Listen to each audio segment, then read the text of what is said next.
Ya. Saya pun di-mute-kan tadi.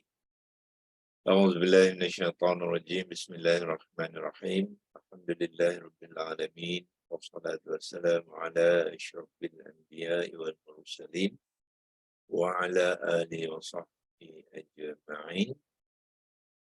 Amma ba'd, sekali lagi kita mulakan sesi kita pagi ini dengan mengucapkan kesyukuran kepada Allah Subhanahu Wa Taala.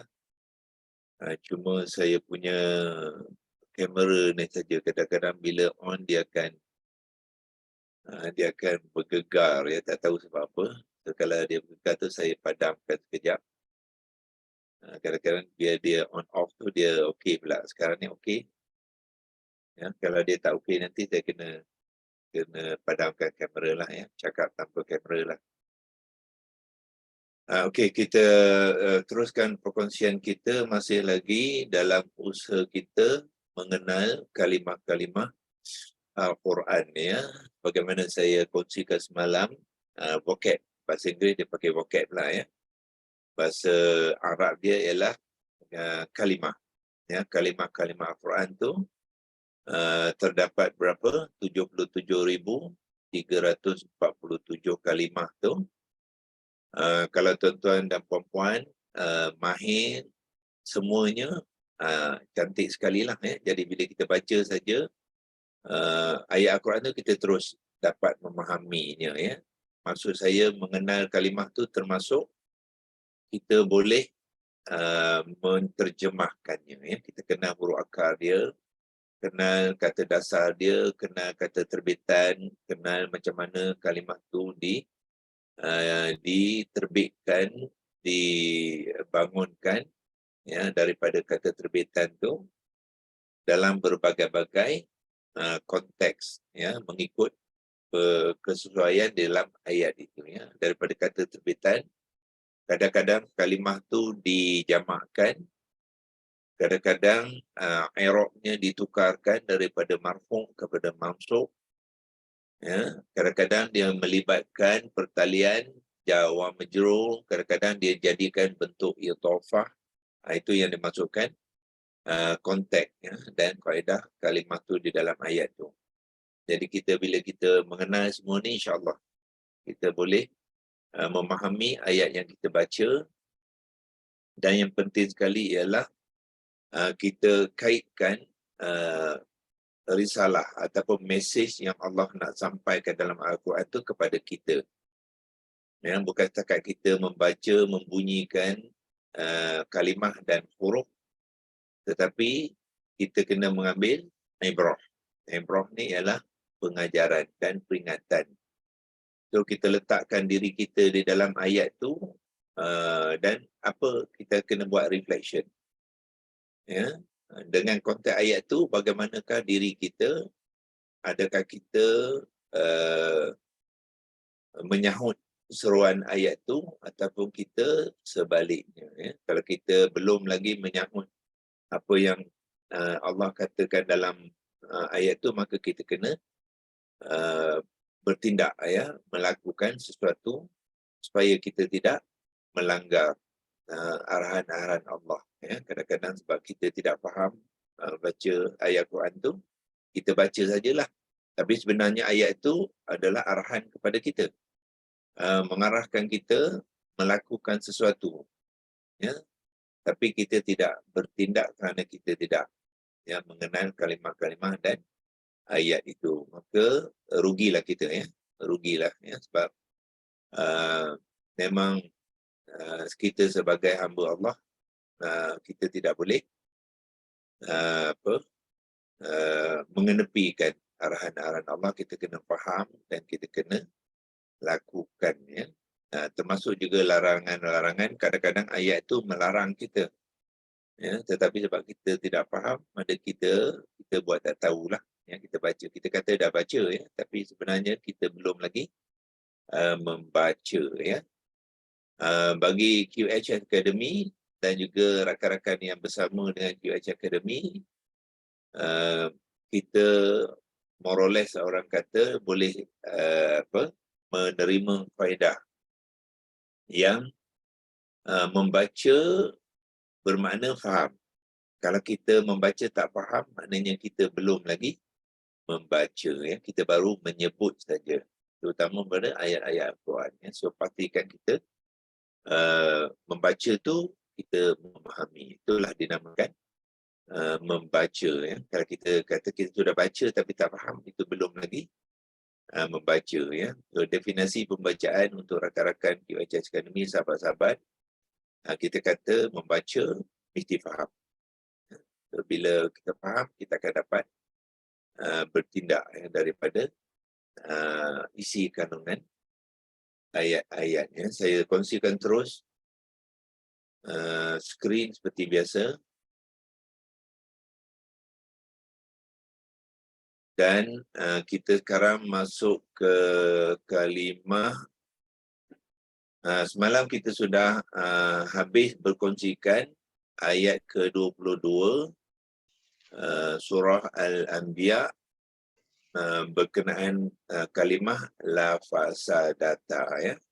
So, bermakna dengan perkongsian semalam, apabila tuan-tuan melihat la fasadata tu, sepatutnya dah boleh mengenalnya, ya. Mengenalnya daripada huruf-huruf dan baris yang ditulis kepada huruf-huruf di dalam kalimah tu, kita sudah mengenal dia, ya. Iaitu la ini adalah lam taukid yang berarti pasti ataupun benar-benar.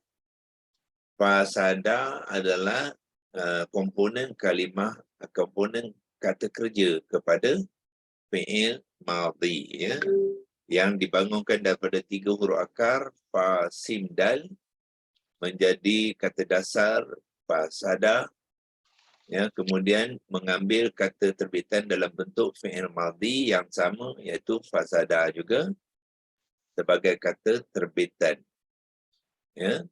Kemudian fasada ni dibentukkan fi'il madhi dengan fa'il ta, iaitu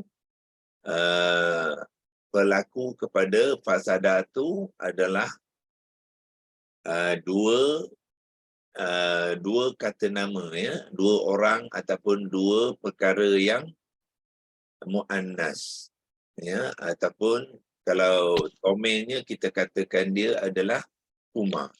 Huma iaitu muannas musanna, muannas musanna ghaibun, ya. Itu cara nak menerangkan ta atau apa dia, ya. Ta tu adalah fa'il musanna muannas ghaibun, ya, kepada dhamir huma, yang bererti dalam konteks ayat ni adalah Allah merujukkan 2 perkara tu ialah langit dan bumi. Jadi tuan-tuan dan puan-puan, so kita dapat ya mengenal pasti juga, iaitu langit as-sama, ya, adalah muannas, ya. Langit yang kita lihat di atas kita ni, gender dia adalah muannas. Begitu juga bumi, ya. Al-ardu gender dia juga muannas. Ini adalah di antara kata nama yang secara asalnya, ya, aslinya adalah muannas, ya. Itulah kenapa dalam kalimah fa'il madhi ini digunakan fa'il ta yang mewakili huma, ya. Huma dhamir dia, fa'il dia ialah ta. Bila ta ni ditulis sekali dengan la fasada, jadi kita juga boleh menggelarnya sebagai fa'il dhamir yang muttasil. Muttasil itu maknanya dia tidak asing dengan fasada, ya. Sebab fa'il juga boleh berlaku dalam keadaan berasingan, ya. Tidak diikat, tidak ditulis sekali dengan satu perkataan. Kalau dia berasingan, maka fa'il itu kita panggil fa'il munfasil, Ya. Munfasil dia secara berasingan. Ya. Okey. Dan kita hari ini kita sambung terus kepada kalimah yang seterusnya di dalam surah, juga surah yang sama, ayat yang berbeza. Ya. Dulu ayat 21, kemudian disambung ayat 22 dan sambung kepada 24. 24 kalimah daripada alihatun sekarang ni digunakan dalam bentuk alihatan. Ya, alihatan. So, kalau kita nak kongsikan sekali lagi, penulisan alihatan ni ialah kita tukarkannya kepada mad badal. Ya. So, kita buka Lexilogos keyboard ni, kita tampal dia, copy dan tampal dekat sini, ya, dan kita perbetulkan huruf yang pertama tu iaitu alif yang ditanda panjang ni dalam penulisan Rusam Osmani sekarang tidak lagi menggunakan alif dan dengan tanda panjang, ya. So kita ubah dia kepada kalau nak saya tunjukkan ini sebenarnya, ya, sebelum ni apakah alif tanda panjang ni, ya? Alif tanda panjang ni sebenarnya ialah hamzah qata' berbaris atas dengan hamzah qata' yang sukun. Itu yang sebenarnya. Lepas tu lihatan. Itu dalam penulisan resam imla yang lama, ya. Jadi dua hamzah qata' ni dalam penulisan imla sebelum penulisan resam Osmani ditukarkan kepada alif yang bertanda panjang, ya, di atas. Tetapi sekarang ni Rusam Osmani menukarkan dua hamzah qata' ini bukannya kepada alif yang bertanda panjang, tapi ditukarkan kepada mad badal. Ya, so penulisan sekarang ialah yang ini kita tukarkan dia. Kita ambil hamzah yang tidak berkaki, hamzah tidak berkaki ini, lepas tu bariskan atas dia. So bila satu hamzah, ya, dan diikuti dengan alif mad, ya, alif mad, so hamzah tu tidak lagi boleh mengambil kaki alif. Ya, so bermakna kita boleh bayangkan sebenarnya ini asalnya yang inilah, ya.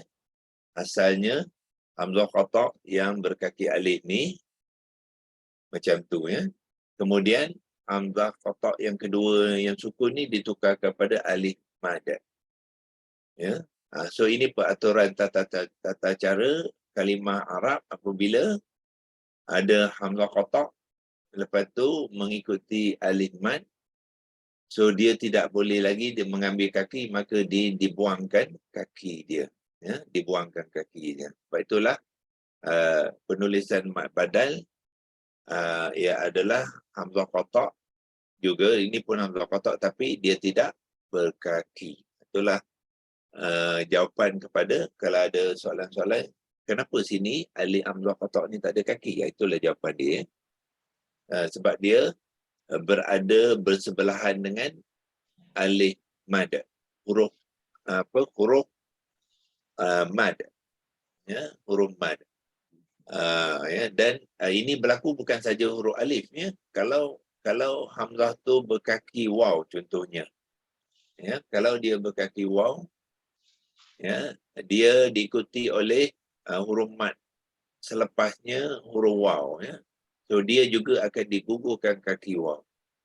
Itulah tata cara, kata, ya, peraturan-peraturan yang kita boleh lihat di dalam Al-Quran, ya, macam mana penulisan itu disusun dengan baik, ya, untuk kita kenali dan untuk kita fahami. Jadi inilah kalimah alihatan yang kita perbetulkan ataupun perbaharui, ya, dan daripada tulisan yang lama, ya. Yang ni So penulisan ni jangan tuan-tuan dan puan-puan kata silap ya. Tidak, dia tidak silap. Cuma resam je apa yang lama. Dia panggilkan resam imla ya. Penulisan dulu tu dia namakan resam imla. Itu cara penulisan dia ya. Dia tidak silap. Cuma dia mengikut cara yang lama. Termasuklah sini juga. Ya, ittakhazu, kalau kita nak updatekan dengan resam Usmani, kita buat sedikit perubahan. Yang saya ambil ini sebagai contoh, pergi ke Lexilogos tu, ya, tampalkan kat situ, lepas tu kita perbetulkan dia. Okey, apakah bezanya di antara imla dengan Osmani? Ialah kedua-dua, yang pertama ni bukannya alif, tapi hamzah wasal. Dan yang akhir sekali ni bukannya alif, tapi alif ziyadah. Alif ziyadah adalah alif yang bertanda bulat di atas. Ya. So, kita boleh betulkan dia. So, yang pertama ni kita tukarkan kepada hamzah wasal. Ya. Kerana dalam acuan membentuk kalimah ini, dia mengambil acuan bermula dengan hamzah wasal. Ya. Dan kalimah ni adalah kalimah apa? Fi'il madhi maklum wazan ke-8. Ya. Fi'il madhi maklum wazan ke-8 yang muzakkar jamak. Itulah kalimat ittakhadhu. Jadi dia perlu ditukarkan, bukannya alif, tukarkan kepada hamzah wasal. Ya. So di mana kalau kita nak lihat acuan ni, di template yang tuan-tuan pun dah ada sekarang, template kita dah kongsikan ya, iaitu kita tengok fi'il madhi maklum wazan ke-8. Mana wazan ke-8? Yang ni. Ya. Fi'il madhi maklum wazan ke-8. Kalau saya boleh bantu untuk tanda, highlightkan dia. Ya.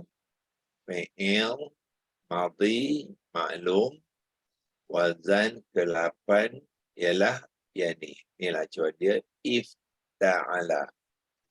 Ya. Ifta'ala bermakna dia ada hamzah wasal. Ni yang ni ya. Hamzah wasal ni. Bukannya alif. Ya, sebab alif di dalam Al-Quran dia tidak dibunyikan. Dia hanya fungsi dia memanjangkan bunyi huruf sebelumnya. So yang bunyi I itu bukannya alif. Dia adalah hamzah. Hamzah huruf konsonan. Dia boleh dibunyikan. Alif bukan huruf konsonan. So dia tidak boleh dibunyikan. So inilah acuan. Jadi ittakhazu tu adalah dibentuk daripada acuan ifta'ala dengan 3 huruf akar, alif, fa dan zal. Alif, fa dan zal. Jadilah dia ittakhaza. Kemudian bila kita jamakkan dia tambah waw alif ziyadah, jadilah ittakhazu. Okey. So kita padamkan yang ni, balik kepada Lexilogos tadi, keyboard. Ya, itulah alif yang pertama tukarkan kepada hamzah wasal. Ya. Dan yang kedua ni, alif yang hujung ni bukannya alif, tetapi dia adalah alif ziyadah, bermakna alif yang berkepala, bertanda bulat di atasnya. Itulah yang mengikut Rusam Osmani ya. Kalau besarkan sikit, tu ya. So ini penulisan yang lama tu ittakhazu, ya. So dia bercanggah daripada konsep alif di dalam Al-Quran yang mana dibunyikan. Tidak ya, alif tidak boleh dibunyikan ya. Begitu juga alif ziyadah sini tidak dibunyikan. Ya. Okey, itu untuk kita berkongsi kalimat ittakhazu di dalam ayat itu ya. Mengikut apa? Penulisan Arsam Osmani. Apa lagi yang kita boleh boleh betulkan ya dalam ayat ini ya? Ialah yang keduanya kita lihat min sini ya, min yang bertanda sukun ini boleh diperbetulkan, iaitu nun tu tidak lagi ditandakan sukun ya, sebab nun bertemu dengan dal dia melibatkan hukum ikhfa ya, ikhfa hakiki, jadi dia tidak ditandakan ya dengan sukun. So, bila kita menulis tu sama juga ya, kita perbetulkan di sini. Kalau gunakan lesson logos tu, contoh yang ketiga yang boleh kita perbetulkan ialah nun ni kita buangkan sukun dia saja, itu saja ya. Dia masih lagi nun sakinah, tetapi sukunnya tidak ditandakan sebab dia nun sakinah ni telah disembunyikan di dalam huruf dal ketika membacanya ya. Dipanggil hukum ikhfa hakiki.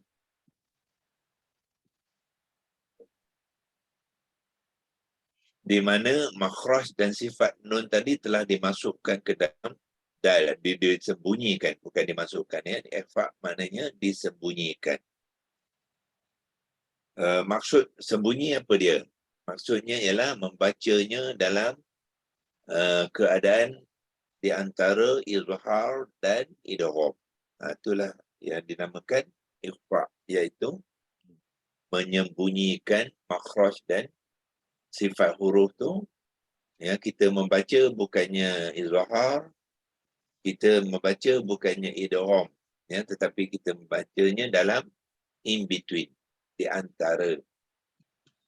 So, kedudukan lidah kita adalah dalam di antara ya, izhar dan idgham. Bermakna makhraj dan sifat nun tu telah disembunyikan kepada dal, dia tidak lagi disebutkan ya, makhrajnya tidak disebutkan, sifat tidak disebutkan ya, dia disebutkan dalam keadaan ikhfa, khafaud.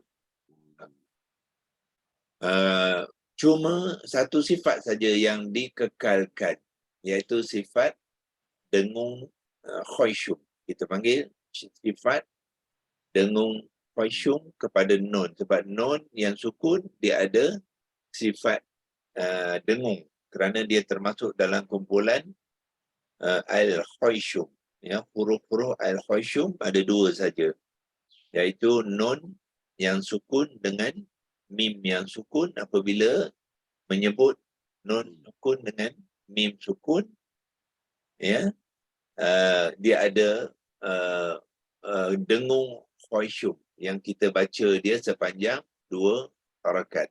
Sebab itulah bila kita membaca min dunihi, makhraj dan sifat berlawanan kepada nun ni tidak disebut sebab dia sudah disembunyikan. Cuma yang dikekalkan adalah sifat dengung saja, dipanggilkan dengung khaysyum. Itulah yang kenapa tanda sukunnya tidak ditandakan ya. So penulisan ya dengan hukum tajwid, dengan cara membacanya ya, dengan makna dia perlu kita belajar sekali ya. Perlu kita lihatkan sekali, jangan asing-asingkan ya. So, yang min masih dia harfun juga kan? Dia adakah dia harfun juga? Harfun. Ya dia ini harfun jar ni. Harfun jar ya. Dia berubah kepada dia tajwid dia masih harfun. Betul. Tajwid bahagian tajwidnya, harfun bukan bahagian tajwid. Tak, maknanya tadi yang dah jadi ikhfa. Ya. Masih harfun lah. Dia tetap harfun. Dalam ilmu tasrif kan ya, dia tetap kalimah harfun. Kalimah harfun ya. Harfun jar kan ya. So sebab itulah min duni, ni baris bawah tu ya, disebabkan oleh dia berfungsi sebagai harfu memajrukan kalimah ya, isim selepasnya ya. Duni ni adalah isim dzaraf makan ya. So, sebab itulah nun tu dibaris bawahkan tanpa tanwin sebab dia berperanan sebagai mudhaf. Mudhaf ya, kepada hi ialah mudhafun ilaih. So bermakna duni ni adalah apa? Idhafah. Idhafah. Min duni ialah jar wa majrur, pertaliannya ialah jar wa majrur. Dunihi adalah idhafah.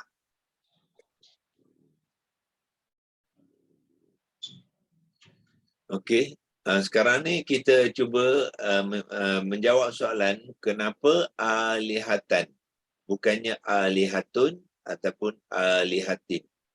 Ya, ta marbutah yang di akhir tu mengambil baris fathah ya, kerana dia sekarang ni berperanan sebagai objek. Dalam ayat ni dia adalah objek ataupun bahasa Arabnya dipanggilkan maf'ulun bih ya, maf'ulun bih. So kalau kita nak lihat apakah konteks dia menjadi maf'ulun bih, dia mesti ada kata kerja yang mengakibatkan dia menjadi objek. So kata kerjanya ialah sebenarnya yang inilah ittakhazu. Ya, so kata kerja ni iaitu fi'il madhi tadi menyebabkan alihah menjadi apa? Mansub. Alihatan menjadi mansub ya. So kalau kita nak terangkannya dalam menggunakan leksi logos tu, jadi kita boleh gunakan di sini, kita ambil ittakhazu ni, kopi dia ya, kita bawa ke bawah, kemudian kita letakkan dot situ, kemudian letakkan alihatan. So bermakna yang dot ni yang apalah min dunihi tadilah ya. So kita nak lihat pertalian di antara kenapa alihatan. So alihatan ni kita boleh gunakan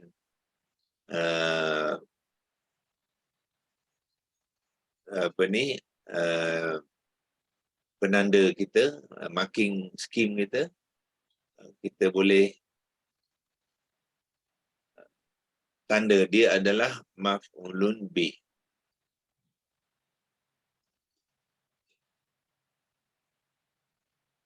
Maf'ulun bih ialah objek. Bila objek, dia mesti ada kepada kata kerja. Ya. So kata kerjanya ialah kita bracketkan dia, kita boleh copy di sini. Tengok kalau kita boleh kopikan ya, copy ittakhazu ni, masukkan dalam bracket ni tadi. Ini ya, masukkan dalam bracket ni. Itu dia ya. Nak menerangkan alihatan tu kenapa dia mengambil baris atas, kerana dia sudah berstatus mansub ya. So kalau kita nak masukkan mansub tu di mana?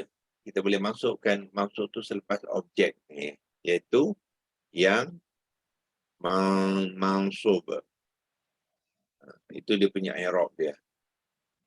Ya, maf'ulun bih objek yang mansub kepada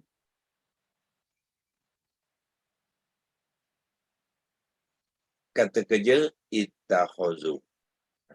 Dan kita boleh tandakan dengan arrow, tukarkan warna pun boleh, yang kita masukkan yang ni alihatan tu. So, dia berkait dengan apa? Ittakhazu di dalam kalimah itu sendiri, ya, iaitu kata kerja yang membuatkan kalimah alihatun menjadi alihatan, ya, sebagai maf'ulun bih, iaitu objek yang maksud.